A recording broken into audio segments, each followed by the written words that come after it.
also other people. And we also have other individuals from UTA on hand to assist in answering any questions that you all may have, as well as this will later on be posted onto, will be later, oh, I guess, thank you, Nicole.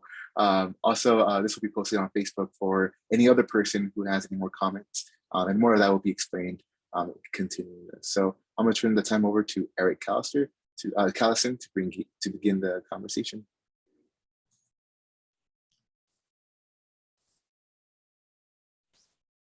All right, thank you very much. I'm Eric Callison. I'm the manager of service planning for UTA. And I'm just going to walk through what the proposed changes are, and then we'll turn it back to Cristobal and our community engagement team for questions and answers and public comment opportunities. And I'll be assisting in answering those questions. But first, we'll just walk through, excuse me, what's proposed for April Change Day. So if we can go to the next slide. We have two main things. First thing is that we'll be opening Vineyard Frontrunner Station on the Frontrunner line. And then we have a new Route 834 connection. Route 834 currently runs in Provo and Orem. That route will be extended into the Vineyard Frontrunner Station. And we'll be running additional trips on both Frontrunner and Bus Route 834 as a result of this change. So we can go to the next slide, describes it in just a little bit more detail. Currently, we're running Route 834 on 60-minute service on both weekdays and Saturdays, and we're proposing to increase that to 30-minute service on weekdays. Saturday service will continue every 60 minutes. And then on the next slide is the route map of Route 834. So the solid blue line from Provo to State Street and Center Street in Orem is the current Route 834. Currently, that route travels from the Provo Frontrunner Station up Freedom Boulevard and University Avenue to the Riverwoods, and then west on Center Street in Orem to State Street. It makes a little loop around on 100 North in Orem to turn around and head back.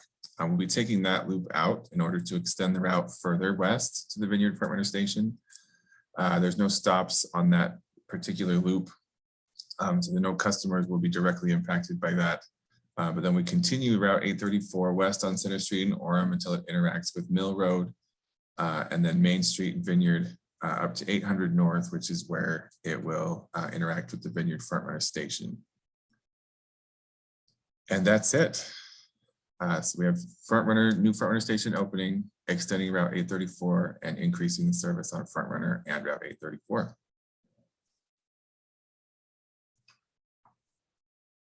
So we'll go ahead and kick it back to Cristobal for public comment and questions. Yes, thanks very much, Eric. As you all see, it's a pretty direct explanation of it. And so I appreciate the simplicity and directness, Eric. It was really great. And so for any comments, for any individuals that are going to hop on later on or whatnot, we'll give you mic access, or I can even read the comment as well.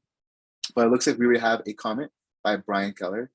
This is, they write, what is the proposed end of service time for Frontrunner?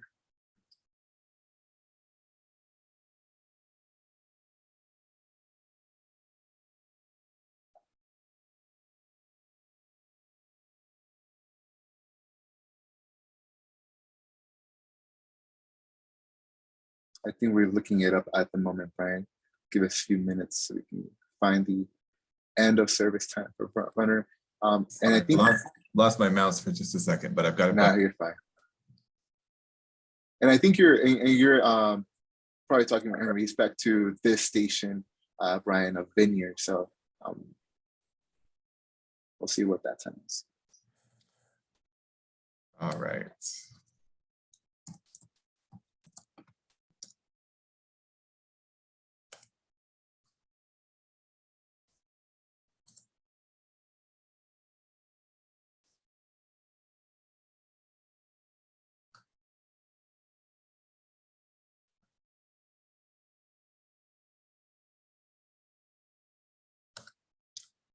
So Based on the current proposed schedule, the front runner service to Vineyard will end about midnight. The last train of the night will be leaving Salt Lake Central a little after 11 p.m. and getting to Provo about 12:10 in the morning. Sure thing, more trips on front runner. So the additional trips in front runner are going to be extending the 30-minute service that's currently running during the peak times. That is still reduced from what we were running during the pre-COVID period. I know that's been a long time ago now, but adding some additional trips to provide more 30-minute service. So the end of the night on front runner is going to be approximately the same time that it is now, at least in the proposal. We're happy to take any comments on that. Any feedback that we receive from the public is valuable in helping us know when to adjust the schedule. But that's the current proposal, is that the last train will arrive at Provo shortly after midnight, like it does currently.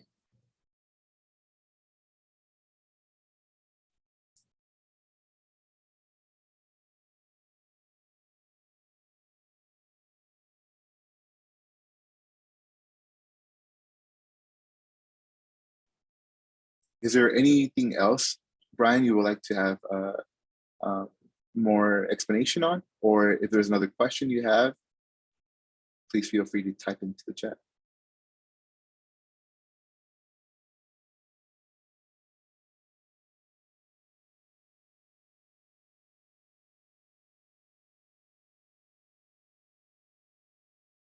So Brian continues to write and says, the trains on the current schedule seem to be getting a little grumpy. How do you expect them to run even more?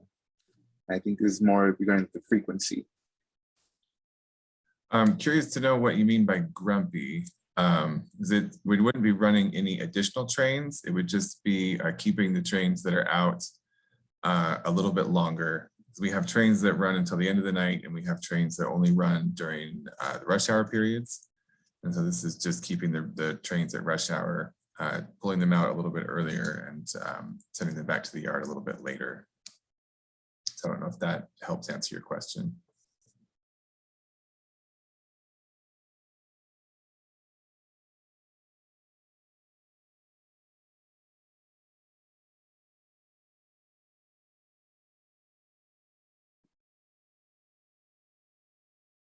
And then, I mean, I think, again, well, probably, oh, there you go. So Brian says, according to Twitter, the trains seem to be breaking down more often. So maybe grumpy is regarding more of like the maintenance and overworking the trains. That's probably what I'm getting what Brian is trying to communicate. That's something that feedback that we can definitely pass along to our front runner maintenance group. I don't have any direct control in that sphere, but we can certainly pass that feedback along.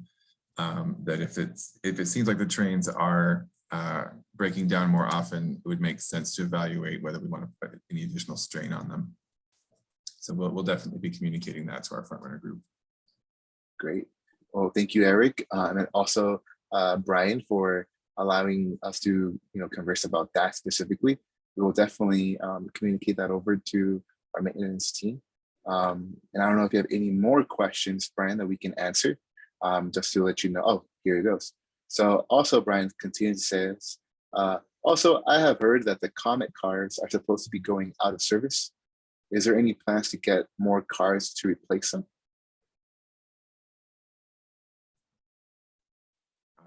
I think the answer to that is yes, but I might want to defer to maybe Russ or Nicole from UTA if you have more information about that. Hi, it's Nicole Bordeaux. I can refer to that quickly, but yes, the Comet cars, we are looking at potentially taking them out of service, but that was proposed to the board and had a conversation about it. We're looking at our car replacement at the same time, so it wouldn't be a reduction in vehicles. It hasn't been decided at this point, but we're looking at their older vehicles, looking for something that is a little more ADA accessible and how we would integrate that into the system. So I hope that answers your question, Brian, and there'll be more information as we move to look at that situation over the next year or two.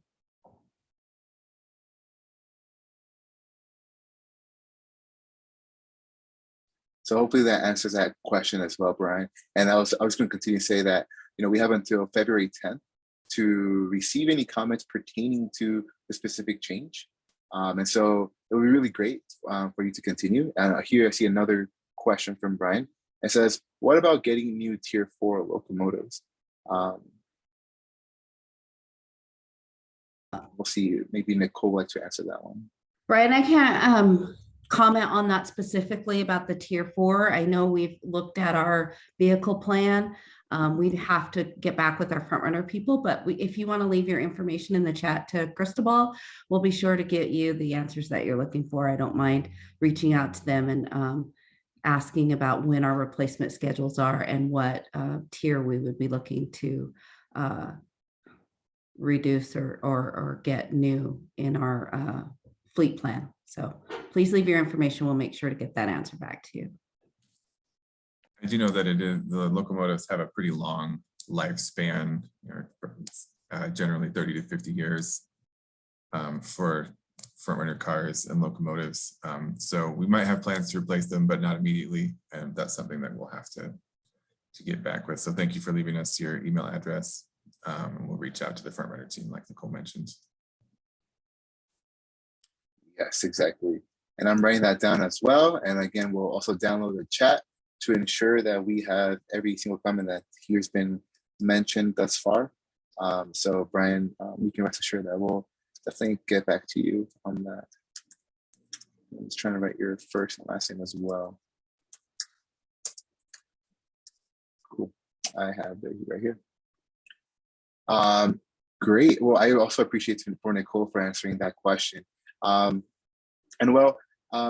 Brian, again, feel free to keep asking questions, especially pertaining to this change that is happening that we just went over in this presentation. This will be, there's a deadline for that, which is February 10th. You can also visit, and anyone else who probably clicks on this of the recording, sometime after today, you can also go to rideuta.com/change day.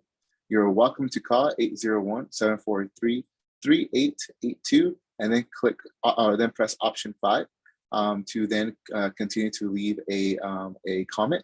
Or also you can email us at hearingofficer@rideuta.com. And again, all this information is for this specific change, recommendation of change.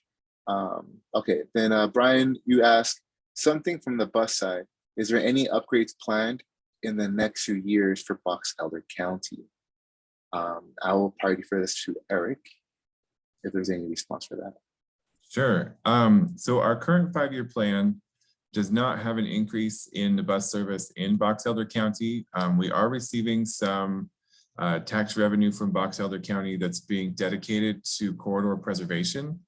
We're making land purchases to try to preserve the corridor for a future bus rapid transit line or front runner line, front runner extension to Brigham City. That's kind of a slow process at the moment, just because we don't have as big of a tax base in Box Elder County. And so we're putting the money towards that, but it is definitely an ongoing process. And so that's kind of where we've working with elected officials and stakeholders in Box Elder County. That's where we've feel it's appropriate to concentrate our efforts.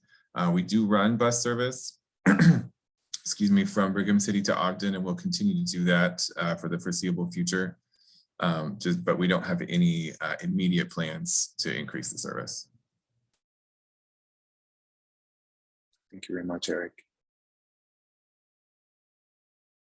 So although we still have about 45 minutes, I'll be on here as well to continue to ensure that if anyone hops on between 6 and 7, that I'll be able to, get their information and follow up with them. Oh, another question from Brian. It looks like they say, have you ever thought about talking to Nuker and running some shift changes service down there towards Kareem? Sure. That is something that we used to do a lot more like 15, 20 years ago than we do now. We have kind of transitioned away from individual bus trips to work locations, and more towards either having people use van pool, which people can sign up in a group to go from, say, the front runner station in Ogden, or from a transfer point in Brigham City, if that's what works better, to, you know, to a location in Corinne or anywhere in that area. We support that, and we also support if employers want to run their own shuttles. We do have some employers and some schools that run their own shuttle service, and their students or their employees transfer to a UTA service at a transfer point like a front runner station. It's not super efficient for us to run that as part of our regular bus service, but by either using Vanpool or an employer sponsored shuttle, that helps us leverage those tax dollars a little bit better. Tremonton, I know that we have had some meetings with them, and talked, you know, at one point there was some talk about front runner service to Tremonton or some other things. At this point, it sounds like we've kind of backed off of that. I can let Nicole or Russ chime in on that as well. There's no immediate plans to extend any service to Tremonton at this point in time. Right now, we're planning on just maintaining the service to Brigham City, but that's certainly something that we're open to if there's the availability of resources. That would be a budget increase and a little bit more workforce, a little bit more staffing. And right now the staffing situation is a little bit tight. One alternative that we've been working on in some parts of our service area is additional UTA on-demand service. And that's seems to be a good stepping stone for places like Tremonton and Honeyville, that if those cities wanted to get involved, it would be easier to sponsor something like that than to start out with just a bus service. That would allow people to establish a travel pattern that we could then say, yes, there is definitely a market here. But at this point, you know, with the tight staffing situation and just being able to balance our resources, it's hard for us to just put a bus line to a place that's not a proven market at this moment. But we could work with them on some UTA on-demand service or some van pool type service, or anything that they want to work with us on. You know, we have those conversations with a number of communities that are in our service area or just outside. And so we're definitely open to those conversations. If you have contact information from anybody that's interested, you know, you can forward that to us as well. Like I say, no immediate plans. Maybe I can put a link to the UTA 5-year plan as well. I'll find that. In terms of, let's see, this comment, using Brigham City in the future, have you thought about coordinating with CVTD to run to Logan? We actually have met with elected officials in Box Elder County. I'm not sure if we've met with Cache County. Again, this might be a question for my superiors to chime in on. But we have met with Box Elder County at least to talk about, you know, priorities. I think the first priority is getting the corridor preserved so that we can run additional service. Thank you for that link to the 5-year plan. So that we can run additional service, either bus rapid transit service or front runner service between Ogden and Brigham City. Again, that's something that we're completely open to discuss if there's interest in partnering with Cache Valley Transit District. Currently, you know, Logan is outside of our taxing district, so it's not really within our scope to directly run service to Logan. We'd need to collaborate with CVTD in order to make that happen. And that we haven't gotten a lot of momentum behind that. I see Nicole's turned her video on, so I'll let you go ahead. You're good. I was just going to say all these questions are really good, and I think there's always an opportunity in our planning to look at our service moving forward. So some of these questions, like working with Cache and Box Elder and Tremonton, as we look at the regional transportation plans, as we look at the unified state plan, we are always at the table looking at opportunities where we can provide a different service. I think one of the things, the 5-year service plan is a great way to keep up with what we are planning on doing and then make some additional changes as we move forward. Your question about Heber, again, there's a planning, and Russ could probably speak to this better than I. There's a planning study going forward on looking at transportation needs in with our metropolitan planning organization, and also with High Valley Transit, as well as us, to look at the needs of Heber, Park City in that area. So we do continue to plan and look at opportunities throughout. Russ, is there anything you'd like to add for that? Or no, the one plan that we were looking at for that, we unfortunately didn't get the funding for that, but still in conversations with them. One thing, last thing I was going to add with this is that there's opportunities for comments as we are getting into our long range transit plan as well. So that's going to be coming forward. So there'll be opportunities for community engagement and looking at some of these opportunities for local routes and things like that as well. And similar to Logan, Heber City is also outside of our tax district at this point in time. So we can't just add service directly there. But those are conversations that we could have, either, if they wanted to join our taxing district, or if they wanted to work through Summit County, like Nicole said, High Valley Transit, Summit County, or Park City Transit. We also partner with those agencies. So there's lots of possibilities, but like Russ said, those are more, some of those are more long range possibilities. And I'm kind of the short range guy, talking about the changes that are happening in a couple of months. But there will be public comment opportunities and additional outreach as we work on the long range transit plan this year and next year.